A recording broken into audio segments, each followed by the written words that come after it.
Lahko vam povem iz prve roke. Najprej se ti zdi res bizarno, pa valjda noš tega šel delati. Potem, ko malo dobiš informacijo o tem, je že malo manj bizarno, pol te že začne zanimati, potem malo razmišljaš v tej smeri in pol greš. In ko prideš tja, najprej gledaš levo pa desno, če si padel v kakšno sekto slučajno, pa pol vidiš, da so normalni ljudje in na koncu se zgodi. Greš čez žerjavico. Vsako leto pripravljamo tradicionalno in tudi letos bo v posebnem času, solsticijskem času in vodil jo bo Jimmy, ki se z vsem tem svetom ukvarja že 10 let, že 40 let in evo, popeljal nas boš čez vročo žarečo preprogo. Z veseljem. Koliko stopinj je? Uradno je tam nekje med 700 in 800 stopinj. Spomnim se tam druga, tretja žerjavica, sem imel enega iz Jožefa Štefana, je pripeljal celo tisto mašinerijo, aparaturo in tam nekje, takoj ko žeri, ko je žerjavica rdeče barve, plavkasta ali to, že po defaultu ima tam nekje med 700, 750 do 800 stopinj. Kako se lahko človek sprehodi po 700-800 stopinjah in pride brez opeklin na drug konec? Kako je to možno?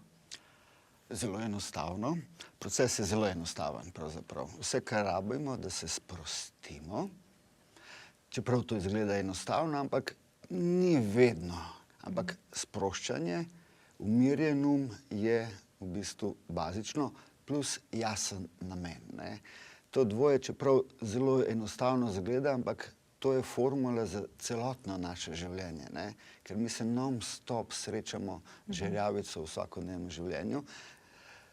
To, ko je lepa, dobra priprava, ko se ljudje sprostijo, je pa tudi point v temu, da se skupna energija ustvarja, sproščena energija, povezovalna energija in to vse skupaj da pol možnost, potencial, da gremo zelo varno, zelo sigurno, z veseljem po žerjavici. S tem tudi kurimo veliko strahov, veliko barier, veliko raznih stvari. Skratka, zelo enostavno, ne, čeprav izgleda zelo komplicirano. Ampak normalno, jaz vedno naredim tako žerjavico, da lahko vsak gre čez. Normalno, tukaj bi lahko mi stopnjevali, obstajajo. Jaz sem bil v Indiji, gledal, ko so šli ljudje skozi živ ogenj. Normalno tega tukaj ne bomo počeli, ampak tudi to je možno, ne. Jaz sem gledal, kako ljudje grejo res v živi ogenj. Wow. Mislim, taka sposobnost, spretnost bi gasilcem prišla prav. A misliš, da je možno kaj takega? Ja, jaz sem to gledal. Ampak, a veš, da bi tako znanje in sposobnosti dobili ljudje, ki jo rabijo, a veš?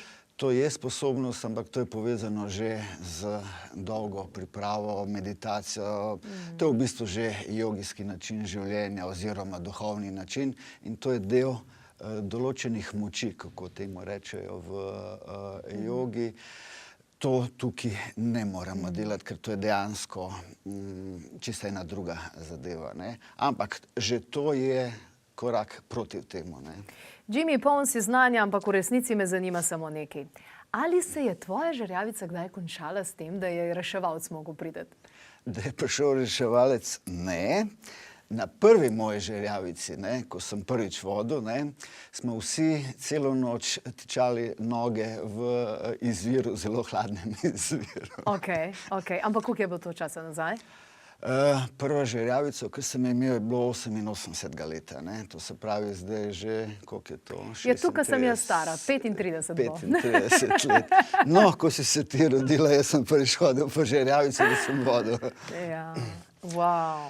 Takrat je bilo, ker sem takrat se učil, ne. Učil sem se pa napakah, ne. In tisto je bilo tako, da smo res tavali oziroma drezali ne do kolen, ampak do gležnjev, ne. Do gležnjev po žerjavici? Dobesedno do gležnjev. Potem tudi namesto, da bi imel bukova drva, sem imel ena stara hrastova. Namesto, da bi to počasi lepo naredil, jaz sem to kar, gremo kar. Valjda, ne. Malo si preveč v Indiji gledal, ne? Mal sem precenil svoje sposobnosti takrat, ampak to je bila dobra izkušnja in pol normalno nikoli več nisem ponavljal te napake. Ampak v peku se pa ni nihče, da ne bi mogel hoditi ali karkoli podobnega. To je pa bila pa sreča, da kljub temu, da so bili vsi pogoji, da se vsi popečemo, noben se ni popekel. Je pa vsi pogoji, da so se popekli, ne. Drugače jaz vedno tako delam, da je zelo varno. Meni je vedno na prvem mestu varnost, da je sproščenost. Tukaj ne gremo na kvantiteto, ampak da je kvaliteta doživljena. To je pravzaprav cel point, ne. Ampak zakaj bi si človek sploh delal ta stres v življenju, da bi si mogel dokazati, da je sposoben iti čez 800 stopinj žerjavico? Kaj je dobrega v tem? Kaj je nagrada za to? Recimo, ko me vprašajo, ali zakaj bi jaz hodil po žerjavici, moj odgovor je vedno ne rabiš. Ampak, ne, to je velik izziv. Druga stvar, to je tudi zelo zabavno. Ampak tisto, kar je največja vrednost tega je, to je zelo starodavna tehnika, starodavni, bi rekli temu celo pristop do življenja, ne. Žerjavica, svetloba, ogenj, povezovanje z nama samim, ampak na materialnem nivoju. Hoja po žerjavici ima zelo globoko simbolno vezo in če tako dojemamo celo zadevo, če umestimo pravilno to zadevo, je to lahko zelo notranje globoko doživetje. Ker tisto, kar se dogaja zunaj, potem lažje pridemo k sebi, ne. Ker hoja po žerjavici je izziv, kako se soočati z vsakodnevnimi problemi. Izkušnja tega je zmorem, ne.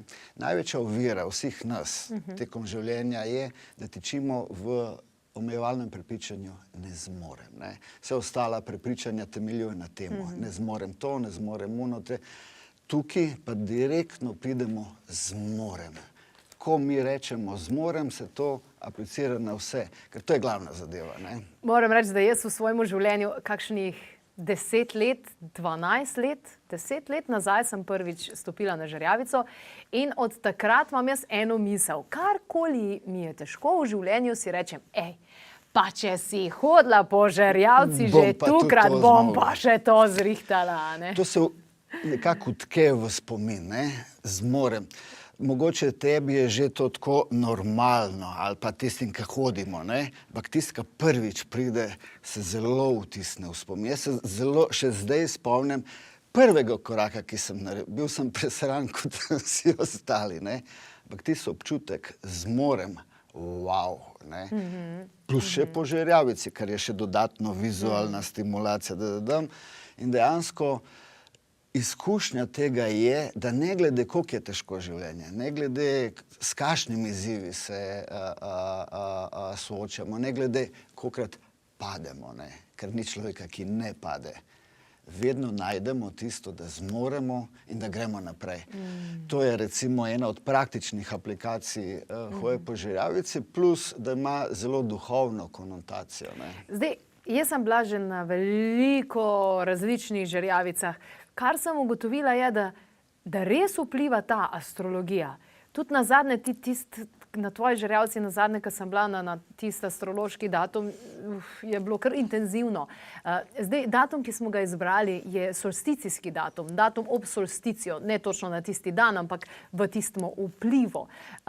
Na kakšen način, kaj bo zaznamovala v neki osnovni energiji ta žerjavica s tem datumom? Zdaj, ko bo junija, spravi tega leta, prvo to, kar si omenila, ker itak je to zelo močen kanal, močna energija solsticija, ampak zdaj prihaja spet do energetske spremembe, južni, severni vozu spreminjajo znamenja, s tem se tudi spreminja energija. Južni, severni vozu prihaja zdaj, če govorimo zdaj astrološko, v znamenja oven, tehnica. To se pravi delo na sebi in odnosih. To je glavna tema od junija leto pa pol naprej.